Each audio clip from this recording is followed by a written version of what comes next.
ku yi mana dokar da za ta hana cin mutunci ga manzon Allah sallallahu alaihi wasallama. Har da maganar sarki, in ba ku san sarki ku tsige shi mana. Ku yi mana dokar da za ta hana cin mutunci ga manzon Allah sallallahu alaihi wasallama.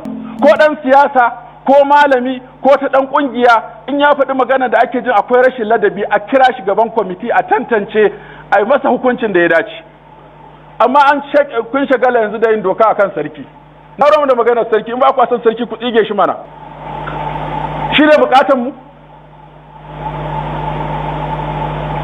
Me zai amfane mu?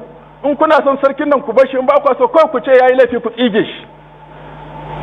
Amma a ce a zaɓi mutane a shiga rana a sha wahala a zaɓe ku, wasu sun mutu saboda ku, wasu sun kashe dukiyarsu, wasu sun yi sare-sare, wasu sun yi ƙiyayya don ku je majalisa.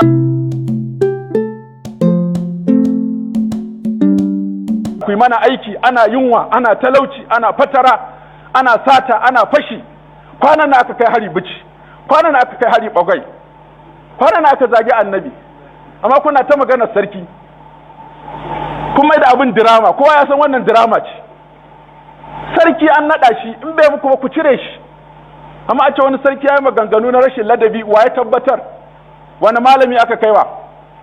Ku kawo mana maganganun sarkin mu ji, in yayi mu je mu gaya masa kai rashin ladabi ka janye, in baka janye ba ga hukuncin Allah a kanka. Sai an kai majalisa?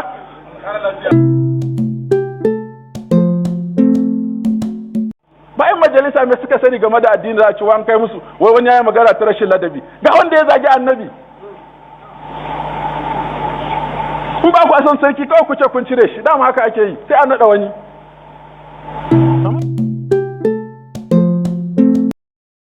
Kano da masu ilimi da masu kuɗi da 'yan siyasa kuma ya zama dirama,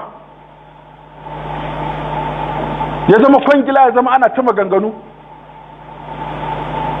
Wannan tsari na sharauta an ba ku so ku ce kun rushe shi mana. Abinda muke gudu muke ga 'yan sarauta, mu ba mu cikin sarauta, ba ma so bu mu gada ba. Amma Shehu Usmanu dan Fodiyo da ya kafa wannan abu sun kafa shi da bisa abu biyu.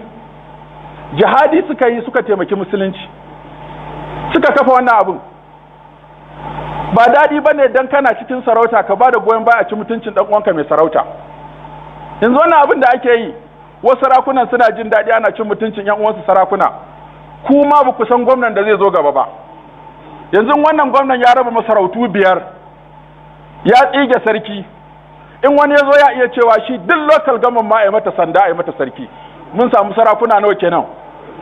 44. Wani yana iya zuwa ya ce ma kowace unguwa a yi mata sarki. Ba doka ba ce, tunda an ce majalisa ce a yi mata sarki. Shikenan sai kaga sanduna sun yawa. Kamar yadda wata local government a wata jiha sai kaga mutum an goyo shi a bayan kabu-kabu wai hakimi ne.